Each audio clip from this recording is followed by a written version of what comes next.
Hi friends, எல்லாரும் எப்படி இருக்கீங்க? நான் நல்லா இருக்கேன். நீங்க எப்படி இருக்கீங்கறத கமெண்ட்ல சொல்லுங்க. இன்னைக்கு நம்ம ஒரு சூப்பரான கதை கவிதையோட பார்க்க போறோம். அது என்ன கதை கவிதைங்கிறத வாங்க உள்ள போய் பார்க்கலாம். அதாவது இங்க வந்து மேல பார்த்துட்டு இருக்கிறாரு. அவர் வந்து சும்மா நிக்கல. அவர் ஒரு காதல் தோல்வியில நிக்கிறாரு. அவரோட கதையை வாங்க பார்க்கலாம். அதாவது இவர் ஒரு பொண்ணை லவ் பண்றாரு. ரொம்ப சின்சியரா லவ் பண்றாரு. அந்த பொண்ணுகிட்ட போய் காதலையும் சொல்றாரு. ஆனா அந்த பொண்ணு இவரை ஏத்துக்கல. அதுல இருந்து ரொம்ப மனம் உடைஞ்சிட்டாரு. மனம் உடைஞ்சதுன்னு சொல்றத விட அவரோட வாழ்க்கையே உடைஞ்ச மாதிரி அவர் ஃபீல் பண்ணாரு. அந்த பொண்ணு ஏன் அவரை வேண்டாம்னு சொன்னா, அந்த பொண்ணுக்கு இன்னொருத்தரை பிடிச்சிருந்தது. அவர் தான் லவ் பண்ணிச்சு. அதுவும் இல்லாம இன்னொரு பையனோட அந்த பொண்ணை சேர்த்து பார்க்கும்போது இவரோட மனசு அவர்கிட்ட இல்ல. அதாவது அவரோட உசுரே அவர்கிட்ட இல்லாத மாரி இருந்தாரு. அடுத்து நம்ம வாழ்க்கையில எதுவுமே இல்ல. நம்ம வாழ்க்கை இதோட முடிஞ்சுட்டு அப்படின்னு ரொம்ப விரக்தி ஆயிட்டாரு. அதுவும் இல்லாம இன்னொரு விஷயம் என்னன்னா, அந்த பொண்ணும் பையனும் அடிக்கடி இவர் கண்ணில் பட்டாங்க. அத பார்க்கும்போது இவரு ஏன்டா வாழ்றோம் அப்படின்னு சொல்லி தூரத்துல இருந்து அவங்கள பார்த்து, நம்ம ஏன்டா இப்படி இருக்கிறோம்? இன்னும் வாழணுமா? அப்படின்னு யோசிச்சு தவறான முடிவுக்கெல்லாம் போனாரு. அப்படி முடிவு எடுத்து கொஞ்ச நேரம் உட்கார்ந்து ஒரு இடத்துல உட்காந்து யோசிச்சாரு. அதாவது அந்த இடத்துல ஒரு மரம் இருந்தது. அந்த மரத்துல பார்க்குறாரு, ஒரு குருவி ஒண்ணோட தன்னோட குஞ்சுகளுக்கு தூரத்துல இருந்து இரைய எடுத்து, தன்னோட குஞ்சுகளுக்கு எடுத்து ஊட்டிக்கிட்டு இருக்குது. அதாவது சாப்பாடு குடுத்துட்டு இருக்குது. அத பார்த்தோனே இவருக்கு வந்து அவங்களோட அம்மா ஞாபகம் வந்துருச்சு. அதாவது அவரோட சிந்தனை வந்து குடும்ப பக்கம் திரும்பிச்சு.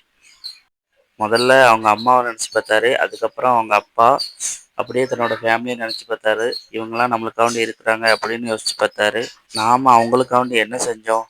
அவங்களோட பாசத்துக்கு நம்ம ஒண்ணுமே செய்யலையே அப்படின்னு சொல்லி, அவங்களோட எதிர்பார்ப்பு என்னன்னு நம்ம நிறைவேத்தியிருக்கோமா?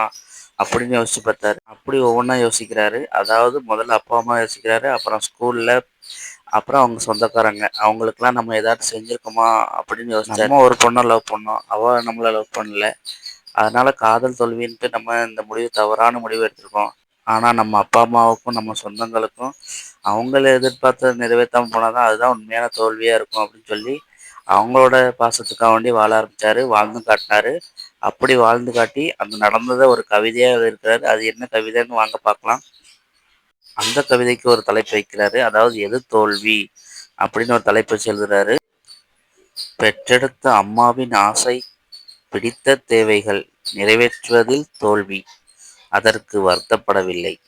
வளர்த்த அப்பாவின் எதிர்பார்ப்பை நிறைவேற்றுவதில் தோல்வி, அதற்கும் வருத்தப்படவில்லை. சொல்லிக் கொடுக்கும் வாத்தியாருக்கு மாணவனாக செய்வதில் தோல்வி, அதற்கும் வருத்தப்படவில்லை. சொந்தங்களுக்கான பங்களிப்பில் தோல்வி, அதற்கும் வருத்தப்படவில்லை.